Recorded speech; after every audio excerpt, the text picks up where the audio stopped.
জয় মা দুৰ্গা। প্ৰিয় দৰ্শক, মা দুৰ্গাৰ আশীৰ্বাদ পাবলৈ দুৰ্গা পূজাৰ আগতেই আপোনাৰ ঘৰৰ পৰা এইবোৰ বস্তু আজিয়েই আঁতৰাই পেলাওক। কিন্তু আপোনালোকে এই বস্তুবোৰ খুব যতনেৰে ঘৰত ৰাখি থয়। দুৰ্গা পূজা আৰম্ভ হ'বলৈ আৰু কেইদিনমান বাকী, গতিকে তাৰ আগতেই ঘৰৰ পৰা এই বস্তুবোৰ আঁতৰাই পেলোৱাটো অতিকৈ গুৰুত্বপূৰ্ণ। অন্যথা আপোনাৰ ঘৰত অশুভ শক্তি বিৰাজ কৰিব।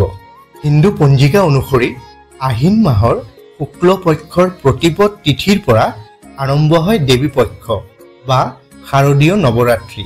এইবাৰ ৩ অক্টোবৰ বৃহস্পতিবাৰৰ পৰা আৰম্ভ হ'ব দেৱী পক্ষ। তাৰপিছত ৯ অক্টোবৰৰ পৰা আৰম্ভ হ'ব দুৰ্গা পূজা ২০২৪ৰ মহাষষ্ঠী। এই ৯টা দিনত মা দুৰ্গাক ৯ ৰূপত পূজা কৰা হয়।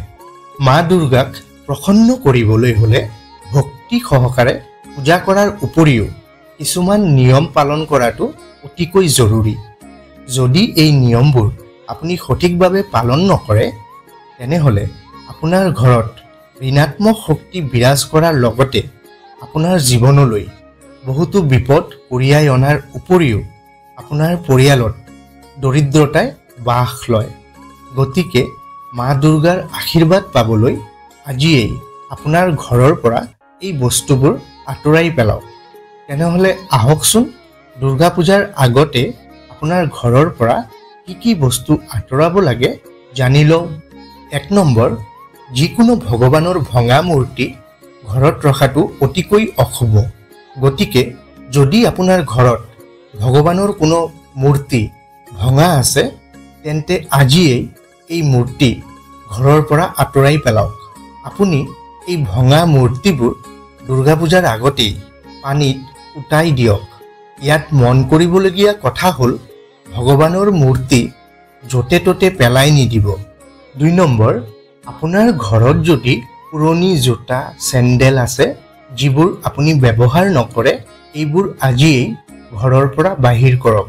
কাৰণ আপুনি ব্যৱহাৰ নকৰা এই জোতা চেণ্ডেলবোৰে ঘৰত ঋণাত্মক শক্তিৰ সৃষ্টি কৰে, যাৰ ফলত এই নেতিবাচক শক্তিয়ে আপোনাৰ জীৱনত দুৰ্ভাগ্য কঢ়িয়াই আনে।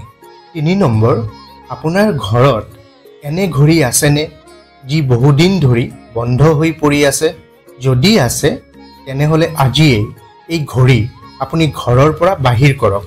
ঘৰত বন্ধ ঘড়ী থাকিলে ইয়াৰ পৰা অশুভ শক্তিৰ সৃষ্টি হয়, লগতে আপোনাৰ জীৱনত নানান ধৰণৰ বাধা আহে।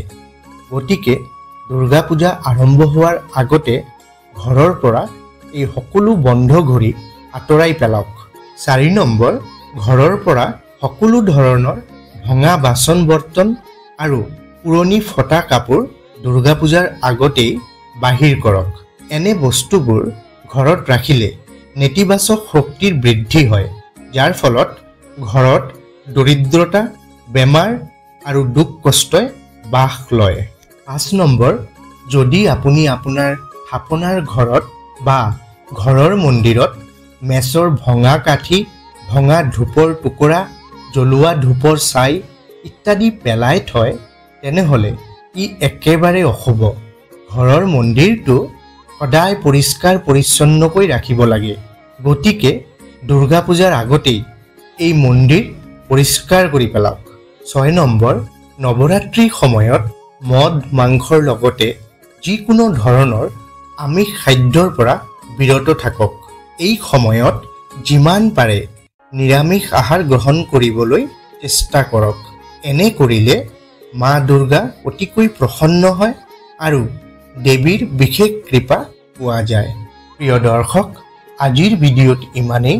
ভিডিঅ'টো ভাল লাগিলে নিশ্চয়কৈ লাইক, শ্বেয়াৰ, কমেণ্ট কৰিব। লগতে আমাৰ নিয়ম চেনেলত যদি নতুনকৈ আহিছে, চেনেলটো এতিয়াই ছাবস্ক্ৰাইব কৰি দিব। নতুন এটা ভিডিঅ'ৰ সৈতে পুনৰ লগ পাম। ধন্যবাদ।